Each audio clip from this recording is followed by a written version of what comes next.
Okay,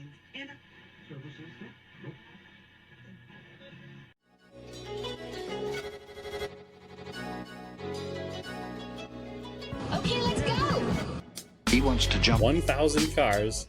Sir, you have 1,000 cars. I don't think I'd attempt to try this stunt. Or we owe this horsepower to Uncle Sam. Too many cars. Car. You know, roses would be... Like I put my beer belly on it. If you can't immediately tell somebody how many cars you have. You'll really give those uppity yuppies something to think about. Stay on the bar. Don't go off the bar with your Bronco. 1980 Volvo horns, what's right? Yeah. I want the man's coolant. And he's like, oh, I thought it'd be small. It's for a small car. And I'm like, yeah, but it's still an automatic transmission. They're never going to be light. It's definitely going to have to crash. Starting off with Brad buying another car. That's the West. Internet. You know, is this a Nigerian oil print? I also wish you drove a tan Camry. Anyways, Anyway, that's a horrible, very horrible podcast content. very Talking about a picture. inside joke. It loves to be driven hard. 2018 trip out here for Donna's birthday. Oh yeah. About 3 days and leave. 2.5 days, really. All right. Hold on. I hit record, so. Oh, Give never it a mind. beat. Sorry. All right. Welcome back to another episode of Auto Off Topic. How goes it, Brad? Andrew, it goes. Does it go? What goes? Anything? goes. All your stuff go? None of your stuff go? Everything's still here. All right. Well, I Just meant it. like, does it run and go? No. I mean, there's been no plus or minus in that department from last time we talked. So yes. All right, that's good. That's we'll take that as a good update. It's all the same. Most of it's the same. There is a little bit of a down date we'll get into in a little bit. Okay. So, yeah, we had a guest last week, and it's back to just us. Apologies in advance. Yep. Sorry. But yeah, we're like a week late. We can talk about, we're a week early recording and a week late releasing. So we can talk about, like, when we get to it, the Michigan NASCAR race, but not the Coke 600 Daytona or whatever it is. Coke, whatever it is, Coke 500. 400. 400. It's 400, I think. Yeah. Yeah. So, because the Coke 600 is not Daytona. That's at Charlotte. Charlotte. Charlotte Motor Speedway. And then the Daytona 500 obviously is in February, and Daytona, whatever sponsor 400 is usually Coke, I think. race. But anyway, well, I'm getting a little ahead with NASCAR. I don't know. What do we want to talk about first? You did something, so talk about that. Yes, I went to GridLife. This was the third GridLife at Lime Rock Park. I only went on Saturday because can't race on Sunday. Looked kind of cool. Well, it ended up being like really rainy on Sunday, so I only really missed out.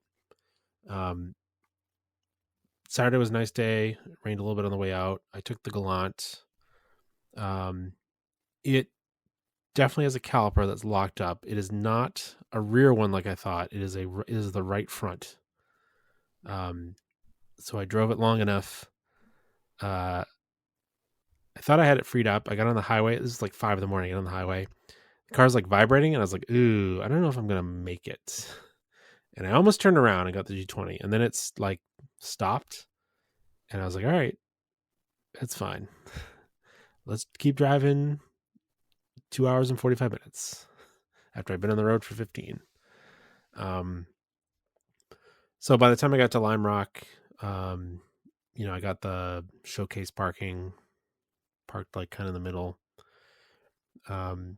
I got out and I was wiping the car down. I looked at the wheels, and sure enough, the right front one was darker.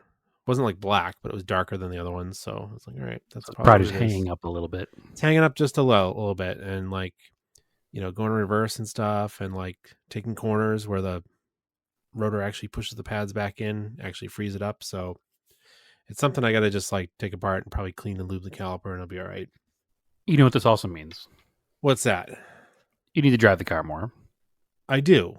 I could have. I maybe could have boiled the grease off doing that track day in it that I did like 2 years ago. So, yeah, the car runs a lot better now, actually, with the new injectors and the fuel pressure regulator. Other than the brake hanging up, it runs really nice and idles nice. Cruise control works. I just because I kind of figured the AC was like, it's probably gonna need a recharge anyways. It's probably leaking somewhere. I just jammed a fix-a can in there, and whatever. I made it work for a little bit. And when I was pulling it off, I was looking. The Schrader valve was like bubbling out. I was like, oh, it's probably the Schrader valve. That's usually what leaks. Yeah, that's the most common thing. So I'll have to look at that. But I had it working for the day, and it wasn't even that With hot. AC all the way there and back. Yeah, Perfect. yeah. What else? What else was I gonna say about the car? The car's it was good. I gotta look at the wiper switch. It intermittently has no intermittent wipers. It's weird. All of a sudden, like Probably just needs to be taken apart and cleaned. I don't know. I've never had one go bad. I have another one in the parts car. It's the same as a DSM, but it's like you put it in the first position for intermittent, and it works on kind of the fastest setting, and then it's got like 4 different settings and a bunch in between. Kind of should be the same in your clips. Yep. When you have it on the slowest setting, they basically just don't park. They'll like go up and just like stop in the middle of the windshield, and then maybe a few minutes later they'll go down. Like instead of doing a full wipe and park, it's like stop, go back down. So again, kind of weird, but I'll figure it out. A minor annoyance, but I'm sure fixable. Yeah, it was just like because it was just raining just enough to need the wipers, but not enough for them to be on the full time. So that's why I noticed. You just do the flick on, flick off kind of deal. Yeah. But yeah, I got there and I parked outside whatever their like concourse thing they do. That's like invite only, or you got to apply for it. So then later on. So I parked the car, I went over, I met our buddy Steve and his wife Katie. They borrowed a camper from his dad, and they were camping there with some friends right by the bridge, which is cool. So I hung out with them for a little bit, had some breakfast. Then we walked around. We went back. I wanted to go back to the car because I didn't have my camera or stuff or anything yet. And I grabbed that. They're walking through the concourse area. There's a bunch of nice cars. It's a bunch of nice there's some nice Euro stuff. A lot heavy on the JDM stuff, which is pretty common, right? It's funny how many like Skylines there are now that you're just like, another so Skyline. Common. Like 10 years ago, it was like, whoa, and now it's like, yeah, literally everybody's got one. Well, once it became an easy enough thing to do, it just, the most popular thing will forever be the most popular thing, right? Yeah. So, but I mean, they're cool, and I'm not knocking them. It's just funny how many there are now. It's just like, well, it's never really been our thing, but if I wanted one, I would work to get one. But sure, I don't. Yeah, you like we say, you don't. Like, don't buy what everybody else buys just to buy it. Buy what you want. Yeah, if you really want it, buy it. Yeah, if you really want a Skyline, get a Skyline if that's your dream. I'm not knocking on you for that, but I think you and I sort of have similar tastes where we don't always like having, even though we have the same cars, we don't have the same cars as everybody else. We have similar tastes, but they're different than everybody else. Yeah. So anyway, going through that concourse area, I didn't realize they had the tent set up, which again was kind of weird because it's very dark under the tent. It's hard to take pictures. I don't know why they did that. Again, whatever. They had all white cars parked under there. I was like, did I miss a memo here? Like, If I knew there was a theme, I would have applied because I brought a white on white wheel car. Like it would have gone Yeah, for perfectly sure. in there. But because again, there was some very, very nice stuff. And then there was some other stuff that was like, is that really a concourse? Quotations, air quotes here. Well, I vehicle? saw a picture of your car, and there was like a pickup truck next to it. Was that That's the showcase area. It's like a so? The cars pickup and truck was coffee. also in the showcase area. It was a K truck. No, there was like a 2007 truck there. I thought. Oh, that was a in the morning. That was a Lime Rock truck. That was one of the workers that Oh, was okay. parked there. Yeah, All I could see was the grill. So no, that was one of the Lime Rock people. Yeah. So I don't know. Whatever. But no, that's fine. I was a little curious. I knew you had some kind of parking, but then I saw that picture. I was like, did he not get that parking? Or well, yeah, because it was like, all right, it's not an inexpensive event to go to, but I'm sure Lime nothing Rock. at Lime Rock is. Yeah. Yeah, it was like $75 for general admission. However, they did give you free parking that was outside the track. Okay. Maybe if you got there early enough, you could park in the middle, or maybe you had to pay extra for that. I don't know. I paid for the $75 ticket as a showcase car, and I just drove in and parked there. So I was like, well, that seems like the better deal for me. Yep. So that's what I did.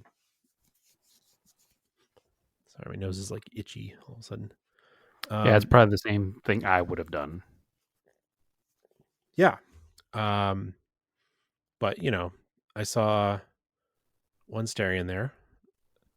There was, I don't remember this kid's name. He was super excited to see the Gallant. He had just bought a Gallant, and it was parked out in the middle of the infield. And I went back to go look at it, and he had already left. So that's a bummer. I don't think you're listening because I gave you my Instagram, but I don't know if you found this podcast. But if you ever listen to it, your car looked pretty cool. It was black with RPF ones. So Excellent. What color was the Starion? black. Okay. I'm trying to think what other. I don't know if there's some Evos, like early Evos and later Evos. There was two, part of Mitsubishis. There was two second gen time attack cars, which is cool. One I follow. Yep. I think they both blew up transmissions. Unsurprisingly. Well. I mean, what are you talking about, Andrew? They are incredibly reliable vehicles. That's what we tell everybody. Don't forget that. Yeah, but it's like that's literally the one weak spot with them. They'll make a ton of power and they'll go real fast. And I guess 2Gs make really good time attack cars because of the double wishbone suspension, but you gotta spend big bucks on a transmission that doesn't break. So, but it is what it is. Yep. Nothing you can do about it. There's a time attack Evo there that was cool. I follow him on Instagram. I think it's like actually like time attack Evo 9 or something. Gosh darn it, my nose. Yeah, it's a really cool event. And they do like a bunch of different races during the day. The first race, because it's nice and quiet, they have a Tesla 3 challenge. So there's just a bunch of Tesla 3s, Model 3s running, and they're probably not running slow. It's just that they're quiet. And they feel slow. Yeah, you don't really notice that they're actually racing. It's weird. And I don't know how the rules work because a lot of them don't have like cages or anything. It's strange. I'm sure it's because they're a modern car with a modern safety shell and airbags. It's probably they get a pass, I guess. Maybe is it spec class or I don't know. Are they door to door racing? They are on the same track, so maybe they're just doing like timed and they're not, like a time attack sort of thing. I don't know. It's not like 30 cars out at the same time, or is it like? It's more like 10 or 12. But they're spread out along the track. They're pretty spread out. So yeah, it's probably what it is. I don't know. I should look into. I don't know more of the rules of some of the classes. Because if they're door to door racing, then absolutely they should have cages and whatnot. Yeah. But if they're just doing like a time attack thing, they probably have a a set of, okay, if you do catch somebody, you can only pass in this area. It might be a point by only thing for passing, Yeah. and maybe they are doing for like timed. It's like a, what do you call it there? Your track days, but like time. It might be a faster track day. Yeah. Yeah. We'll have to find out, because I know they do touring car races, and they have different classes, and I think it goes by maybe displacement, or they might even test horsepower. I feel like I remember from last year, but that's pretty cool too, because those actually race door to door. It'll be like they'll have like the Sunday Cup, which is cars you would think would be in there, like Miatas, and there's a lot of Honda Fits, which is cool. Entry level stuff. Yep. And then as you can see, as stuff gets faster with more aero, like they'll have ones with Corvettes and some Camaros, but like a Miata with an LS swap. So they do kind of try to keep stuff on the same playing field. So it's kind of like a door to door time attack at that point. Like, yep. It's not. It's door to door racing, but with time attack cars. Yeah, I think so. And then, because that's the thing, where you are at different parts of the track, you really can't hear any of the announcements. You can only really hear it in the paddocks. You don't know what's going on, so it's just kind of there for like, you're hanging out there for vibes, I guess. I don't know. Sure. Well, if you were there to see a specific thing, you'd know how to pay attention. I probably would. Yeah, but you were there to see everything. I'm just there to enjoy it. I like just being at the racetrack and just watching cars go by, and it's fine. And I'm sure I could learn more about it if I wanted to, but sometimes I just don't want to. I just want to enjoy it. There's a thing to be said about being a casual observer of something. Like, you don't need to go full head of steam into everything. You don't need to know enough to have an entire podcast episode about the results of the touring car LS swap Miatas.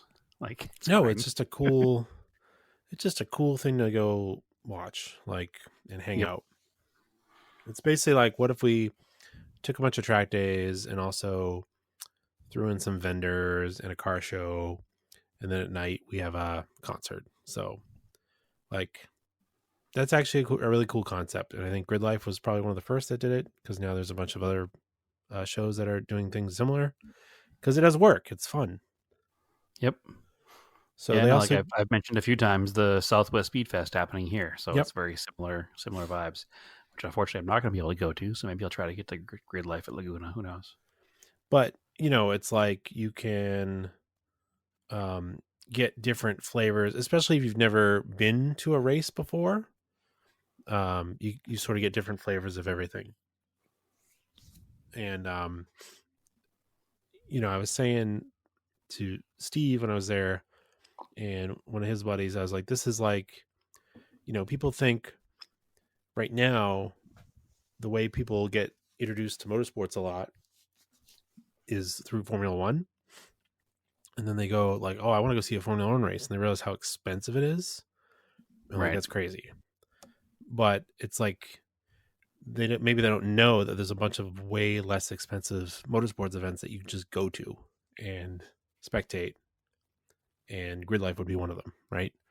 It's even less expensive than a NASCAR race.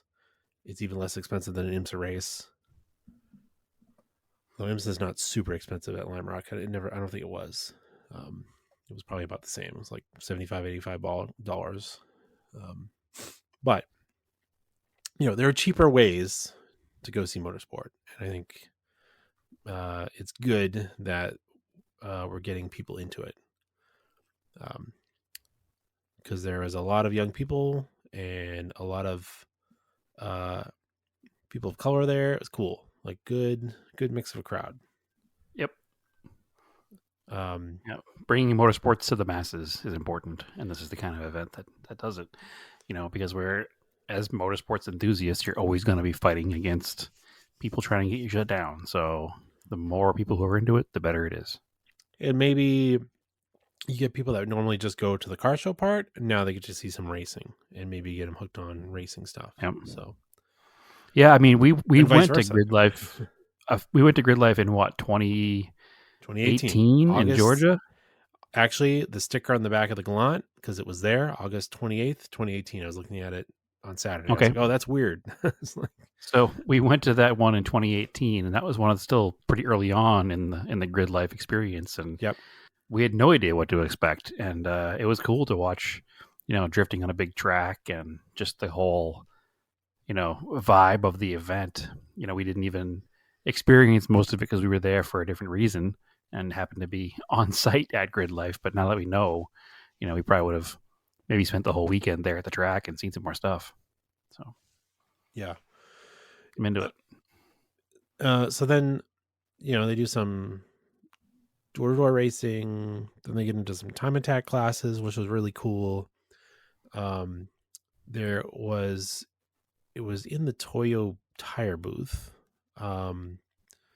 It's like a 260 or 280Z, like full aero, full like hill climb built car with like the center fin down the back, like a prototype car. Okay. With some ridiculously loud engine, probably V8. It was so like, when I heard it, I had a hard time identifying what the car was at first because it just didn't sound like anything else. It was super loud.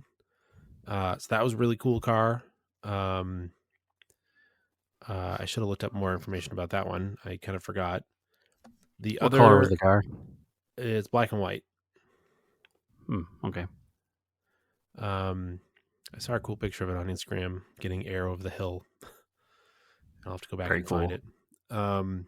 Yeah, they run the full course without the chicane, so cars were getting light over the hill. The other super cool car that I think set one of the lap records for a quote-unquote production car is a 2003 350Z. Built by Mountain Pass Performance.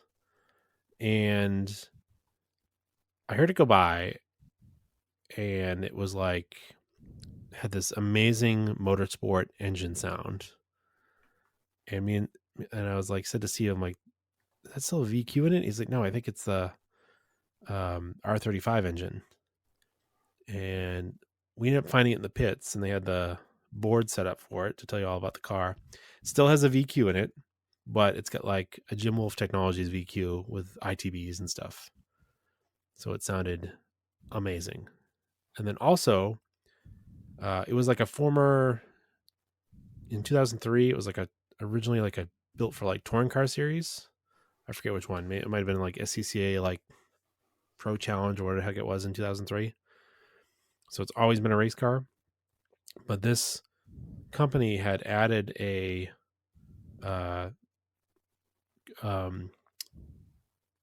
like a hybrid system to it, like an energy recovery. Okay. So it, picks up energy on braking and then can release energy on acceleration. So that's yeah, very cool. It's an additional 150 horsepower electric motor on acceleration. Yeah. So it's a full flat floor with a 500 horsepower modified 4.2 liter VQ. So it's punched out to 4.2. Yep. And it has the hybrid system that is another 150 horsepower, basically on demand, that regens under braking. That's cool.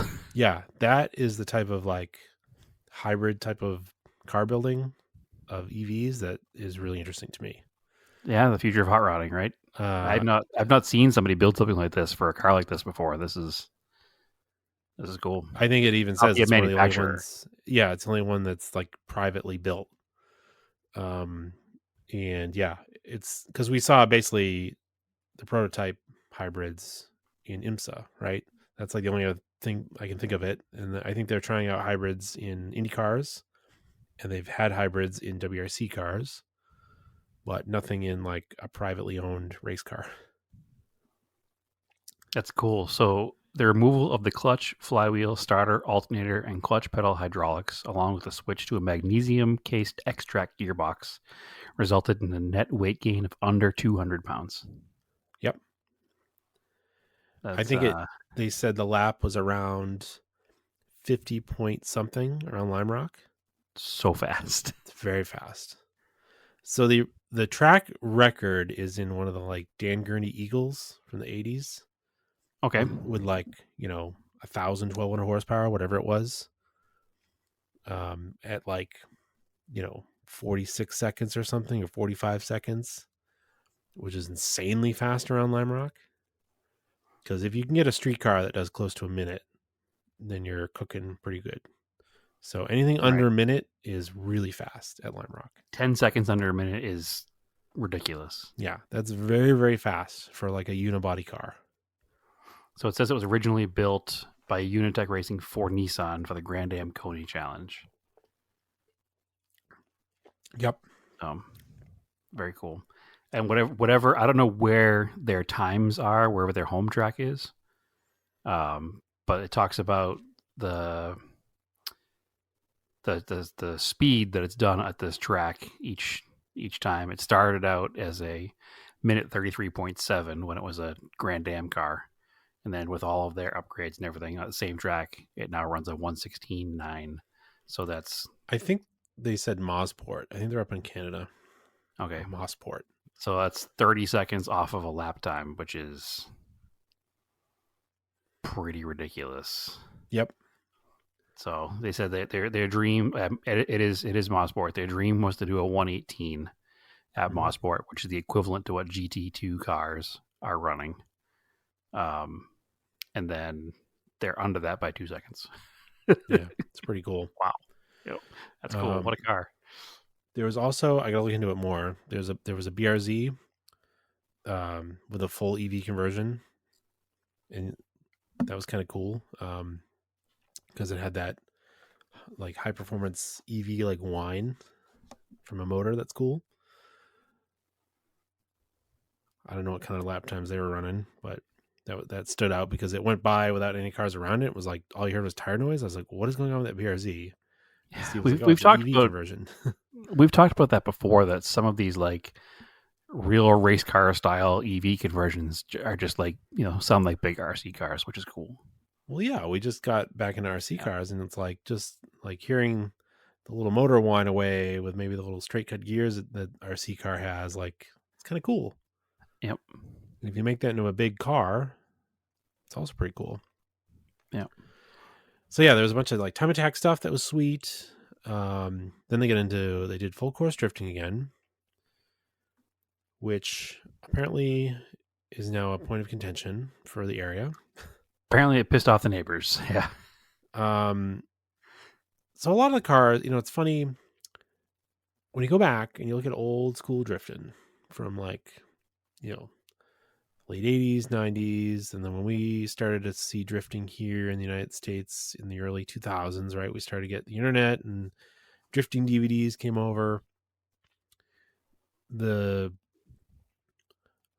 way drifting traditionally was... just to interrupt you real quick, that electric BRZ at GridLife ran a 59.9. That's pretty good. Yep. So sub 1 minute. That's good.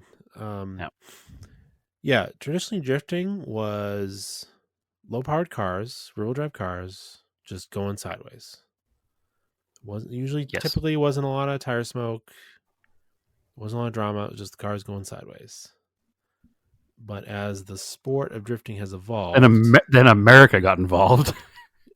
Yeah, it started to take off in the United States, and as guys started to go, drivers wanted to push harder and go faster. It started to be, it's a lot smokier is the only way to describe it. Like just the entry speeds are higher.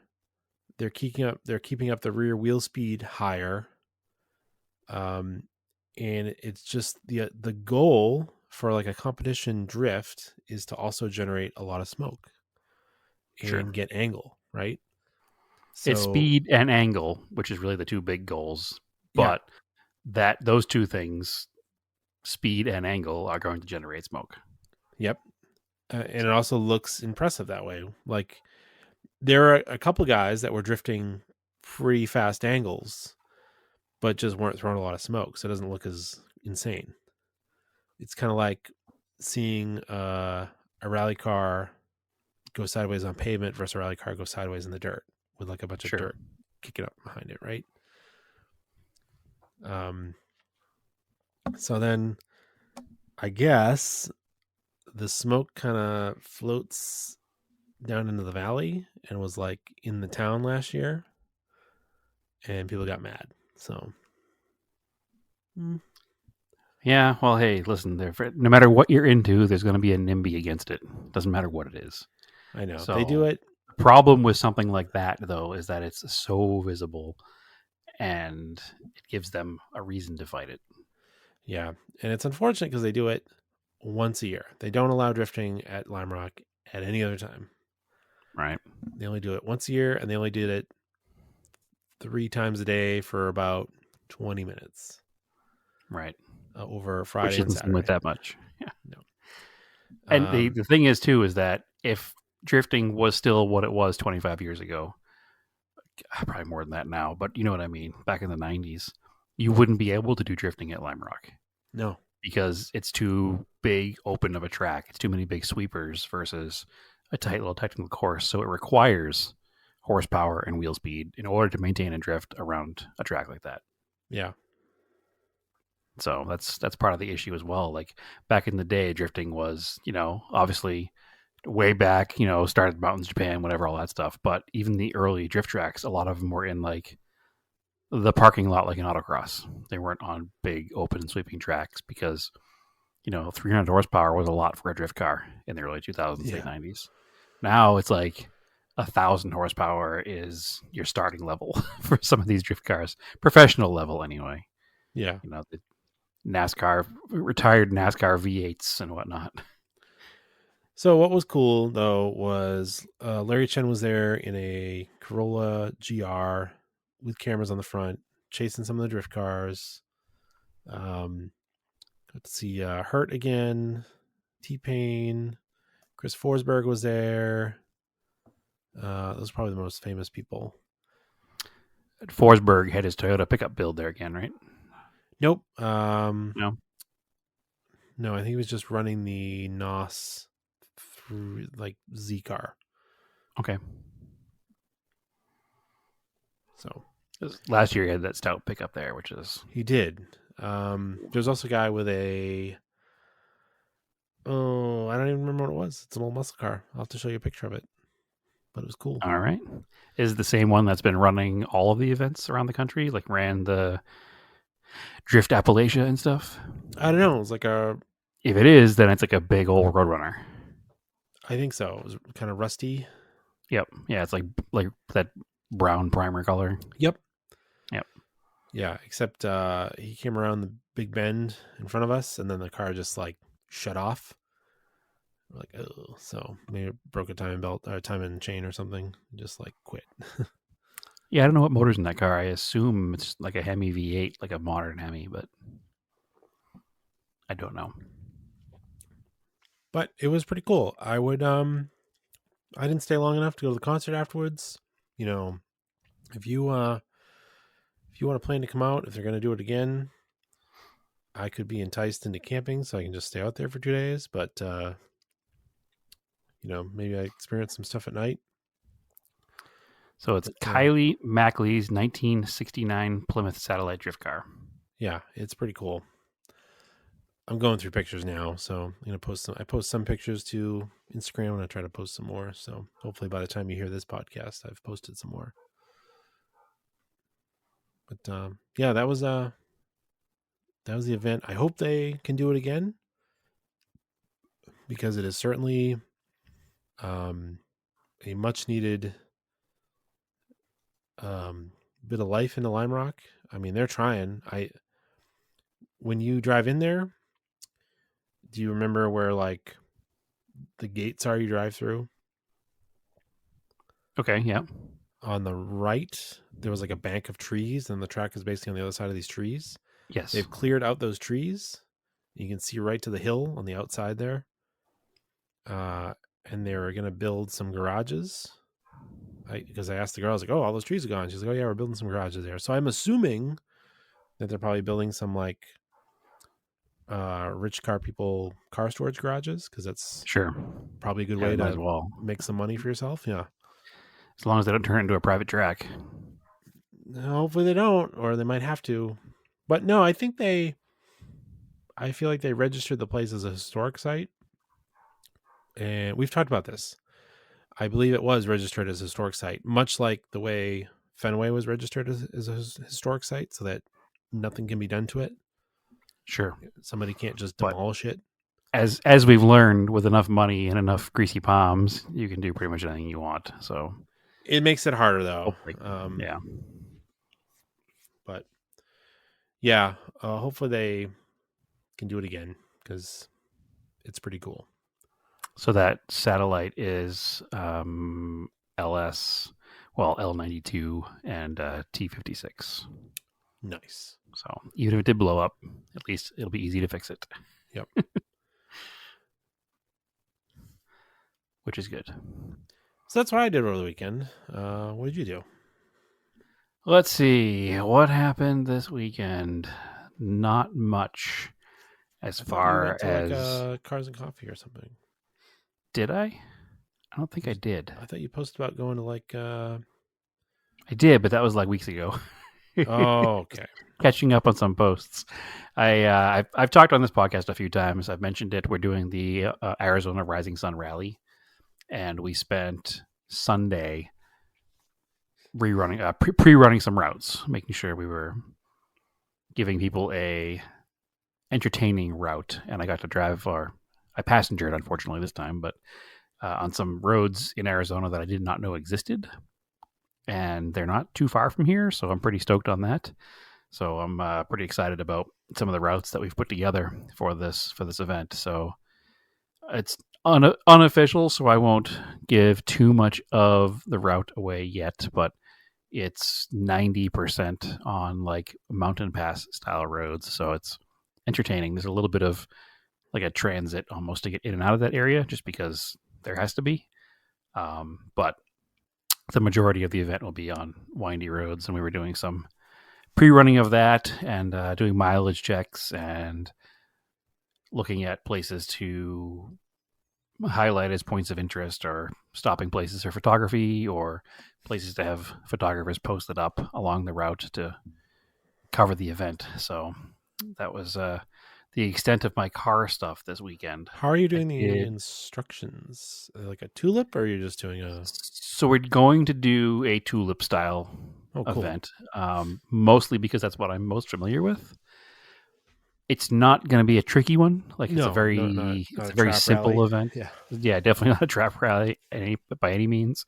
It's not any kind of precision mileage or time. It's not a TSD. It's just a gathering of like-minded enthusiasts on a fun route and day with some stops and some food at the end. Just kind of gauging interest in the area for this kind of event. Hopefully we can, get it worked up. If you're in the area and interested in the event and have a pre-2000 Japanese car, please go to AZ Rising Sun Rally, RALLYE.com, and you can submit an application there. We do have a couple of spots left that we can sneak some cars into. We're getting close to being at maximum. We're at a comfortable number of cars now where we wanted the event, but we could probably sneak a few more in if people wanted to. So please go over there and check it out. So that should be good. But that's what I did for car stuff this weekend. There wasn't much else happening. There's still just so much happening here at the house with garage build and contractors and garage door guy, an electrician, and a drywall guy coming over and giving quotes, and that kind of turned into what Saturday was. So I unfortunately did not make it to Shakedown this month, which was my plan, but nonetheless, big stuff happened here for the garage. So you have like contractors do a lot more stuff? Depends on what's happening. We were not going to have contractors do the drywall. Yeah. We were going to do the insulation and drywall ourselves. And we priced out doing all of it. And it's not cheap. But not including the rental equipment we would need, like scissor lifts and stuff to get stuff to the roof because they have that 20-foot roof height. Yeah. The cost with a contractor doing all of the work, not including that cost, which now we won't have, is only $700 more. Yeah. So a contractor can come and knock it out in a day. Yeah, they're faster. And it cost me an extra $700 for me not to spend a week trying to figure this all out. I don't mean to sit here and sound like Mr. Moneybags, but I think that's $700 well spent. Sometimes it is. These are things I learned as I got older. Yes, it's fun to learn how to do stuff, and sometimes to do it yourself. But other times, as you get older, and sometimes your time is more valuable. Yeah, it's better off. Well, to plus pay someone. I just know if all we were doing was drywall on like the lower walls that are 8 foot high, like a house wall. Yeah. Then we would just do it all ourselves. But when you factor in the fact that I have that barn style roof that's 20 foot on center, that requires special equipment to get up there and do it, and I need either a scissor lift or ladders and hoists for drywall because you can't carry an 8 foot sheet of drywall up a ladder. It just makes more sense for the extra $700 to pay somebody to do it. So that's what's happening. The other thing, because they're pros, they might not even do 8 footers. They might do larger sheets. Like larger sheets exist, but you need the equipment to handle it. And that'll make it go even faster.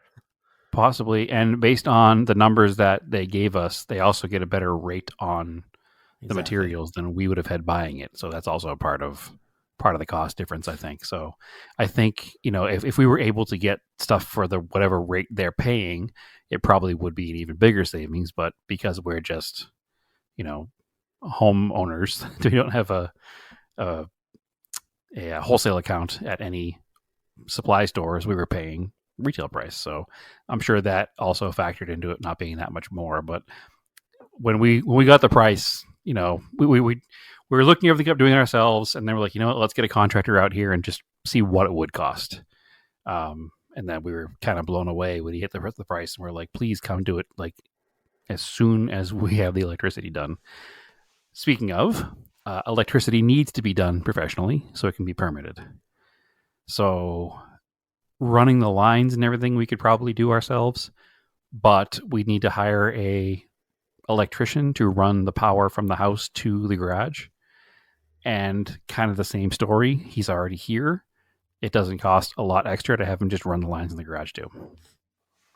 So that's kind of the path we took on that route. So, or on that part of the plan. And then the garage doors, that's definitely something that a garage door company is taking care of. So yeah, we're not actually doing any more of the interior work. It's all going to be done professionally. So that's good.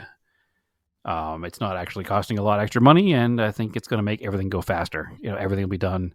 Electricity should take a day. Drywall should take a day. Garage door should take a day. Versus if we were doing all of it, it would be drywall would take a week. Electricity would take a week. Garage doors would take a week. So this just makes more sense. It's going to get it all done, and then as soon as it's all enclosed up and all the permits are good, they can start loading up with cars and stuff.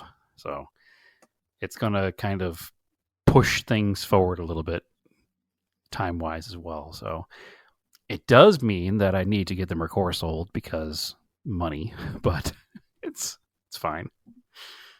So probably be pushing the Mercor, the 944, and the motorcycle out of the door here pretty quickly to recoup some of the costs because, as the meme says, I'm never going to financially recover from this. So I need to try to figure out a way to do that. So as you're well aware, Andrew, building things is not cheap. It is not. No, definitely not. I mean, material costs are high.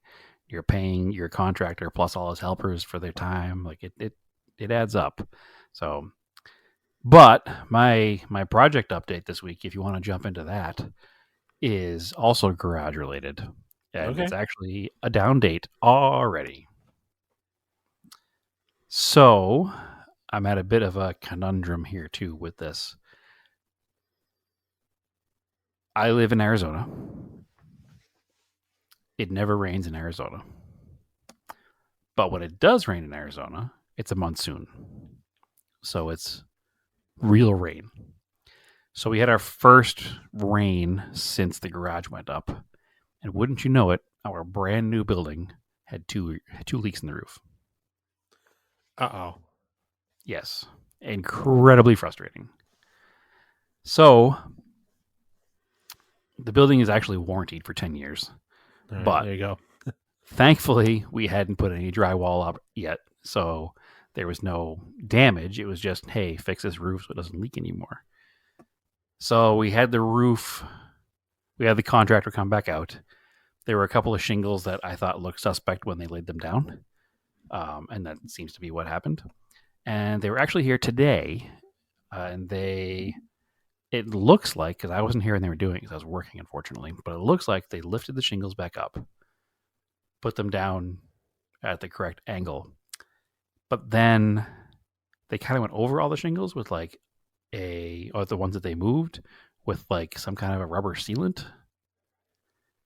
And now these front-facing shingles are covered in black smudge all over them. And I don't think I'm okay with that. No, I'd be kind of annoyed. Yeah, because this is a brand spanking new building. And now it doesn't look it. Yeah. And I'm not like Mr. Hoity-toity, everything needs to be perfect, but it reminded me of getting the Maverick fixed and getting it back, and it was treated like it was a 20-year-old car. If this was a 20-year-old building that I was trying to get another 3 years out of the roof, then yeah, it's acceptable. But this is a 20-day-old building, and I feel like the roof should be perfect. Am I wrong in this feeling? No. I feel like this is a real like Naomi would really excel at this task. What's that? Complaining to them. I'm not sure how she's going to take that comment, but you are correct. So I mean that she's very good at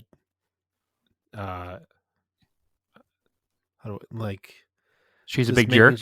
No, not being a jerk.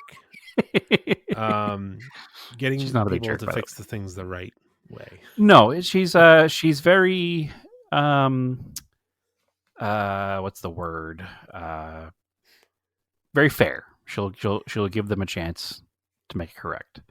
So this just happened today. We were just talking about it before we went to record because neither one of us are thrilled. We were both kind of like, but then we thought about it more and we were like, absolutely not. So we're actually just discussing if we should call the contractor to the work or we should call the company who actually, supplied the shed. Like, because again, it's a prefab company and then a local contractor puts it together.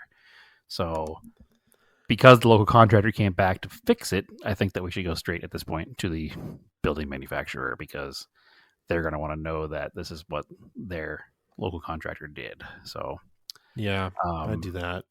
And again, it's that barn style roof. So it has panels that lay flat on top and then panels that are almost vertical on the front. And this repair is on those vertical panels in the front. So it's like right in your face. And I just don't like it. So I'm highly annoyed about that. It's the first part of this project that's actually annoyed me. And I guess it seems typical, right? That when something goes wrong and you give somebody a chance to fix it and they don't fix it right. This is just, like I said, it's the Maverick story all over again.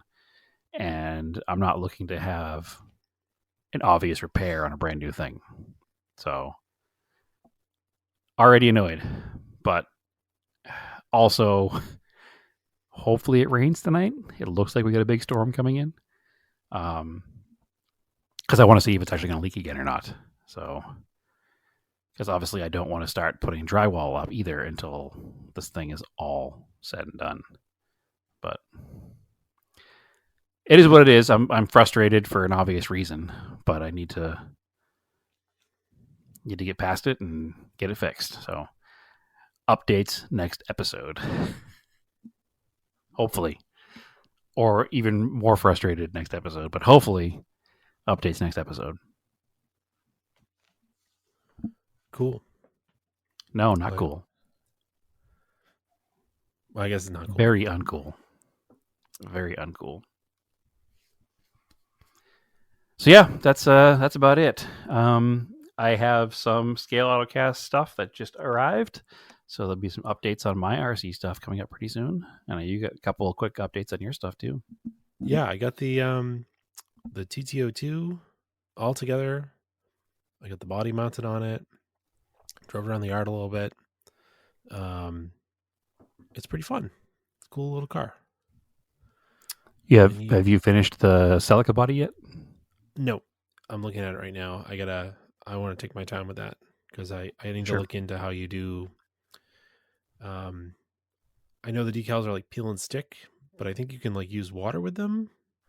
Yeah, probably like a soapy water, like any kind of vinyl decal. I want to just double check how to do that, and I actually want to make that nice. And I wonder if it's better off to put the decals on before cutting out the wheel wells. Maybe. I do not know. I don't know. I think it's 6 of one, half a dozen of the other, right? Yeah. It's been so many years since I've done any of that. I don't think I ever built one where I actually used the decal scheme that it came with. So. I did the 850 body on that kit a long time ago, but I ended up with some of the bigger decals have some wrinkles in them because I didn't use water. Right. But I did that when I was like 12. So it actually looks pretty good for a 12-year-old. Yeah.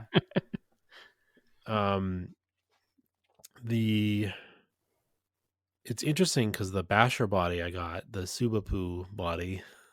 Yes. A lot of the pre-painted bodies are not actually painted. This one is printed, like it's screen printed. Oh, that's weird.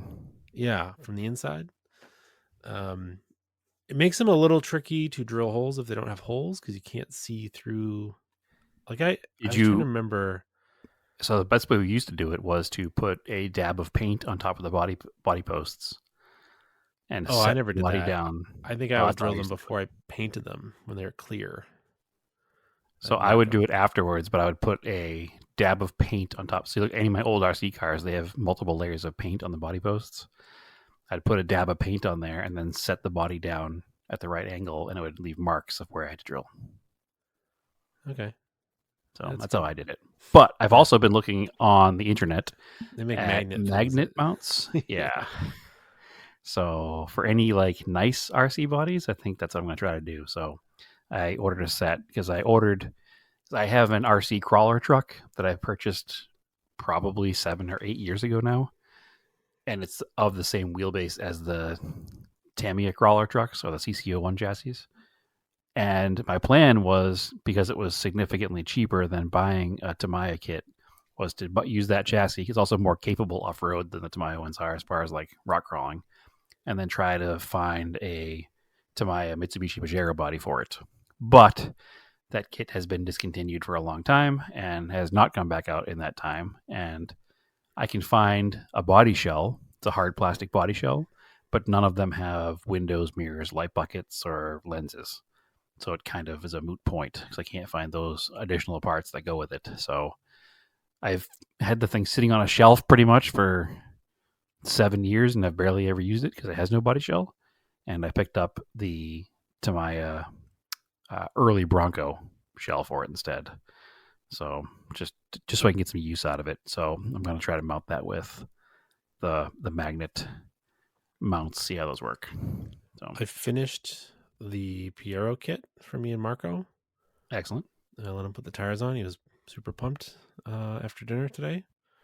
So was he yelling pit stop the whole time? No. Oh.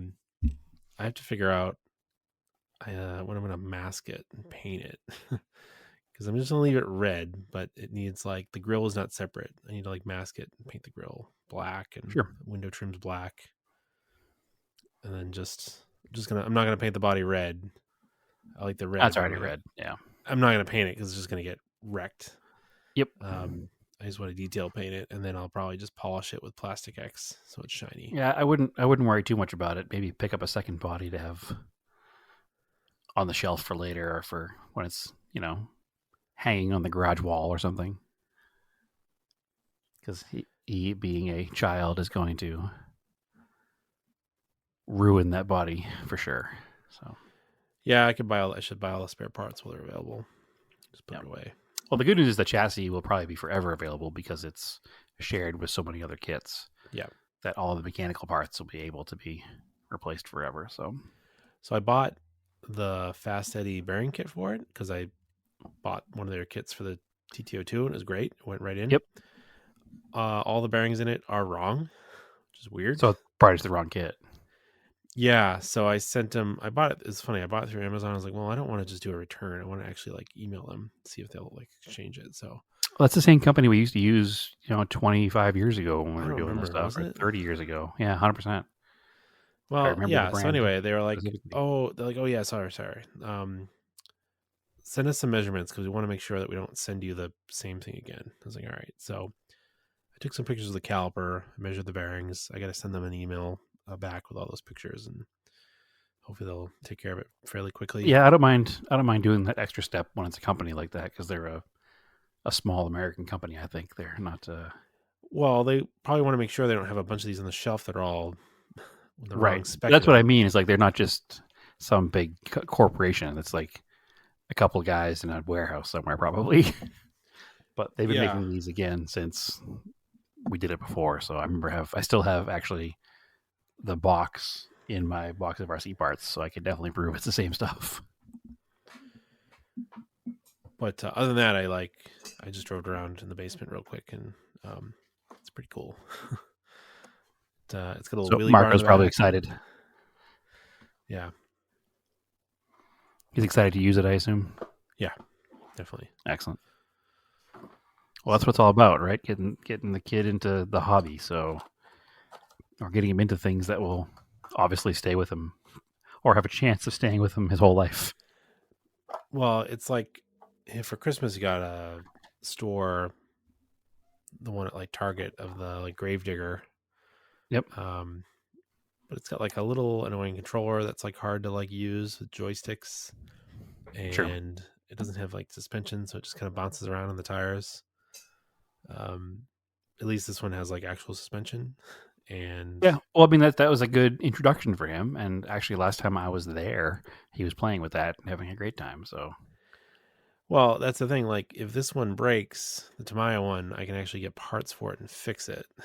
right, If the store bought one breaks, I can't fix it. It just gets thrown away. throw it in the trash. I was trying to think. You've got like engines like the small block Chevy, and what else is like a super common engine, A 302 Ford, and then you've got like the B series Honda, 540 Mabuchi here has been in like a bunch of things, right? Sure. Yeah. Well, that's the standard can size engine from. It's the small block Chevy of RC motors It's just for funny. sure. I don't know where that standard came from, but that's what they all are. Yep. So, I mean, I remember it used to be turn count what it meant performance, right? So the lower the turn count, Yeah. the faster the motor and the quicker the battery died. Yeah, the TTO2 came with the torque tuned version. It actually seems pretty quick, so it's interesting. But this truck, even just in the little amount of space I ran in, doesn't seem too much like a slouch either. So Technology's come so far since we did it before, so just the extra punch in the batteries now is enough to make a big change. Yep. So. Yeah, it's cool stuff. Definitely gonna try it out this weekend. Sorry in advance to any listeners who now are buying RC parts. Yeah, sorry, not sorry. Yeah, don't it's worry, been it'll be cool. wintertime. Yeah. We'll be back into model kits. So I'll be back into building cars, real cars, because wintertime here is car time. So hopefully fixing lots of stuff. Now that I got a garage to do it in. And hopefully a non-leaky garage by then so I can actually do it. So anyway, what else you got, Andrew? Are you going to call an episode? you want to talk NASCAR real quick? Sure. Michigan I race. forgot. Excellent race. It was an excellent race. Fast. 2 whole days of fast racing. racetrack. What was it? A mile and a half, 2 mile track? It's 2 so miles. Fast. It's 2 miles. So not quite a So it's super 2 speedway. miles. The car in front, like the car with clean air, will hit about 202 at the end of the straight. And Yeah. the car he's towing, the car in the draft, will do about 204, 205 Yeah, because behind there's him. they got Just full fast. horsepower, no restrictor plates. Yeah. Don't have super speedway aero. Yeah, crazy fast, and a bunch of really experienced drivers spun cars. Yeah, two notably would be Denny Hamlin and Kyle Larson. Yeah. So what they were explaining in one of the, little cutaway car things they do was that you want to be tucked in directly behind the car in front going down a straightaway. But if you get to be tucked in directly, because it takes all the downforce off the car. So the problem is if you're still there during the turn, there's no downforce and you crash. So you need to shift the car over a half a car width to disrupt the air in order to get enough downforce to make the corner. So in like the Denny Hamlin wreck, what happened was he went up the track mid-turn. So he went up too early and he got in behind Bubba Wallace, and all the downforce came off the car and it just snapped oversteer, and he was in the infield. Thankfully, he didn't hit anything. He was still able to have a good day, but it was definitely... that was the funny thing. It worked out for him because they called the race after 50 laps for rain and started over the next day. So they were able to I think they were talking about Denny Hamlin went under the car with a phone and took pictures of it. And they were somehow within the rules able to clean up the under tray enough. I think he had a top 10 finish at the end of the day. Yeah. They're allowed to look at the car during a rain delay like that, but they're not allowed to touch it. So maybe what he did was look at things that were damaged and they adjusted tire pressure and stuff to accommodate for it. I don't know. I have not listened to his podcast about it yet. So, but the thing I would equate it to is if you've driven in a snowstorm where it's heavy, wet, slushy snow in between the lanes, the lane will be clear where your tires are. Yep. There's a buildup of snow between the lanes and you need to change lanes and the car gets kind of squirrely between the lanes. Quick. Yeah.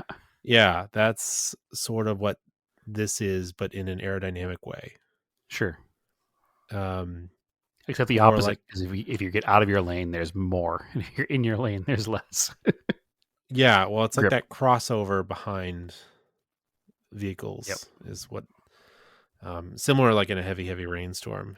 If you go behind the car in front of you is wiping the water from the road and you're riding in the tire tracks. Sure. And if you cross lanes, you cross through a puddle. Well, I mean, an aero spin like that is kind of equivalent to hydroplaning because when the downforce comes off the car lifts. When the car hydroplanes, the car lifts. So it's probably a very similar feeling in the car. I'm sure the NASCAR driver can feel the steering get lighter and knows he's in trouble real fast. In fact, you watch Hamlin do that and you can see, the flame come out of the exhaust pipe, meaning he came off the throttle knowing he was loose. So it was just too late. And then Corey LaJoie flipped. Yeah, it was wild. That was incredible. I don't know how, I know they're going to figure it out, what happened, but that was, since the introduction of roof flaps, I haven't really seen a car flip like that. Not on itself. Own. Yeah, usually it takes tire to tire contact or a car is sliding sideways and goes from pavement to grass. That would cause the car to flip. Because the reason why the roof flaps were created was because cars were going airborne too much by themselves. Correct. But basically, you turn up NASCAR backwards, and it was all of the aero that's designed to keep the car on the track worked as an actual lift. So it would lift the car up in the air, and they didn't even have flat bottoms at that time. Right. I also learned, I didn't realize that one of the flaps is connected to another flap at the rear diffuser that opens up to catch air. If the roof flap goes up, it's got a cable that drops the flap in the back bumper. Yeah. Which is cool.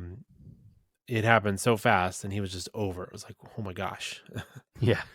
And then, luckily the new car is very, very strong. They're talking there was no roof deformation at all. And he was perfectly fine.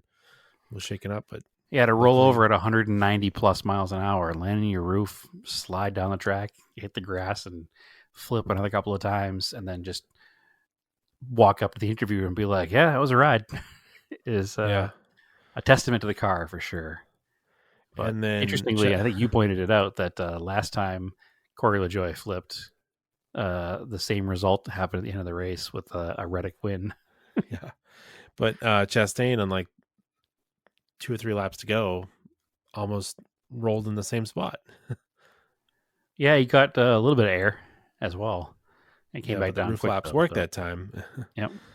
So, Yeah, the only thing I could think of was that where his car was next to, I forget who he bumped into, Corey LaJoie. I think it was the 10, or Josh Berry. I don't remember. it was Josh. Whoever Berry. he was next to.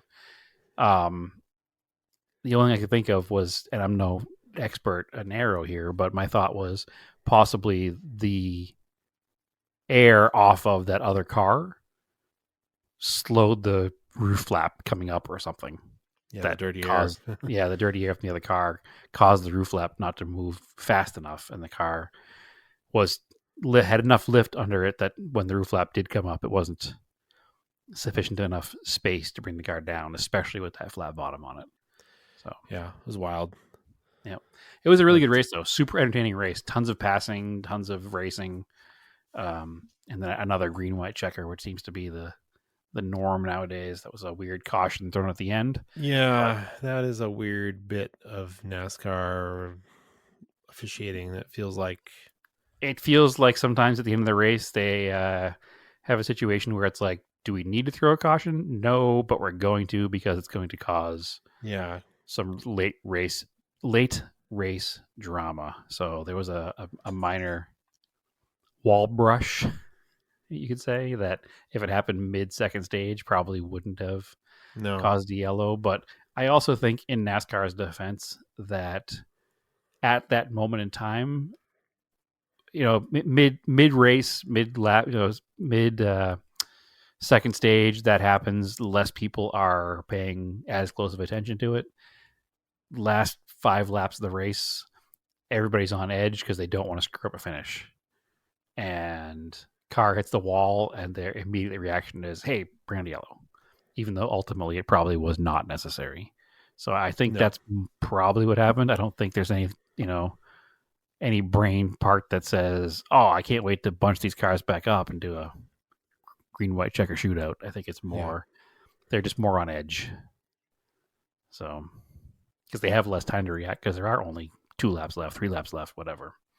So, but it made for a good finish. The guy who deserved to win won, which is good. He had a fast car. Unfortunately, his teammate is Bubba, had also a faster car earlier in the day, but got tangled up when Larson spun through no fault of Wallace's. He did everything he could to avoid the spinning car, but he was right in front of him when he spun. So at a track like that, your aero is so important, and the bump on the front of the car probably took 5 miles an hour out of the car the rest of the day.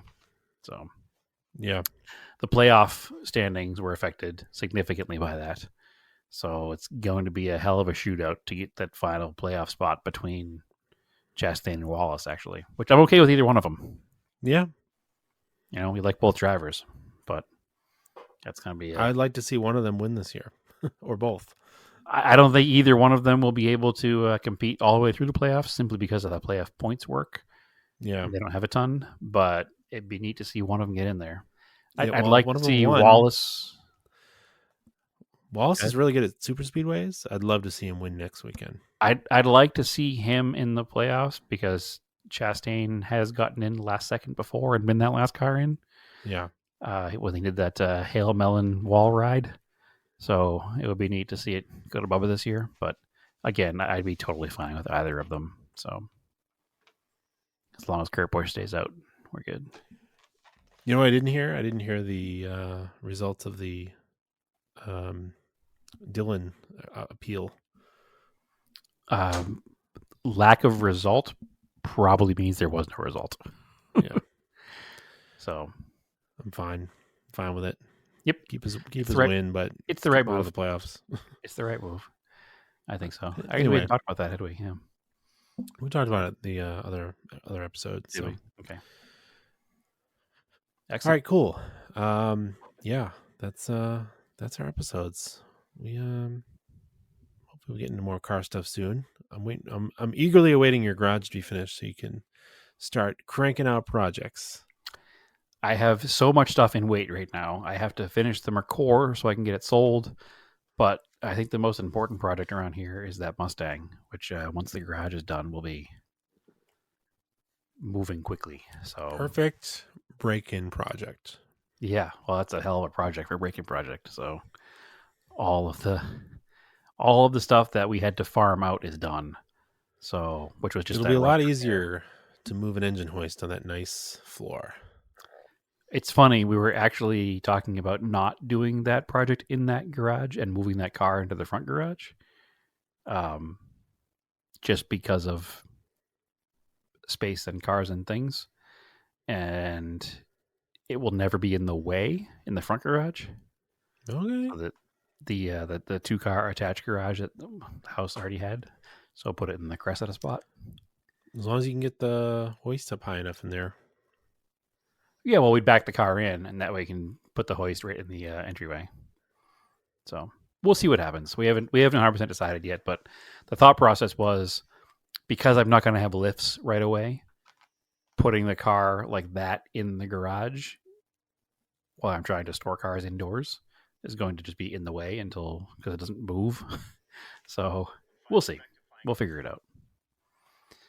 But All right, cool. maybe symbolically, I should do it in the back garage. Yeah, you should.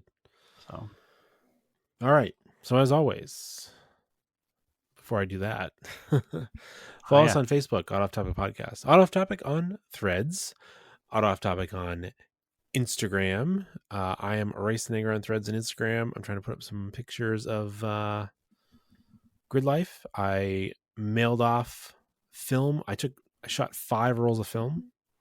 So you basically mailed built a them off. garage. What's that? So financially, then you basically built a garage. Yeah, basically. Yeah. With the cost of film, the cost of development, film is like, a 5-pack of decent film. You can spend $60 on it now. Crazy. So I've been buying the cheaper Kodak stuff. So it was probably like $30-$40 for 3 or 4 rolls. Still. Um, Well, that's like anything that becomes a hobby, right? It's not the way everybody does it. It's only a specialized thing. So yeah. 5 rolls of develop and scanning at the place I like is $60. So hopefully I got some good shots. But I sent those out last Monday. It's like a 10-day turnaround, so they should have them on the day of this recording. Remember it was 1 hour and it was $2.99? Yeah, but I don't know.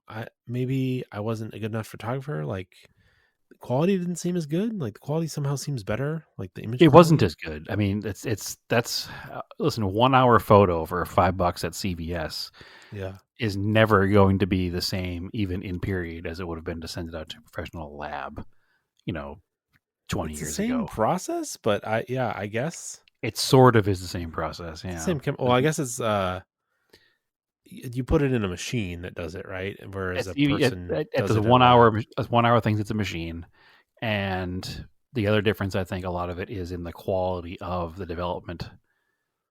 Chemicals. Yeah. Whereas you're sending it off to a lab that uses always clean, always fresh, always high quality stuff. Whereas the 17-year-old kid at CVS, my arm is raised. It was me who was developing your film, was just putting the roll in the machine and letting the machine do all the work. So I couldn't tell you how the machine did it. I just know I had to fill it up with I know the process is called C41. That's what they call it. Okay.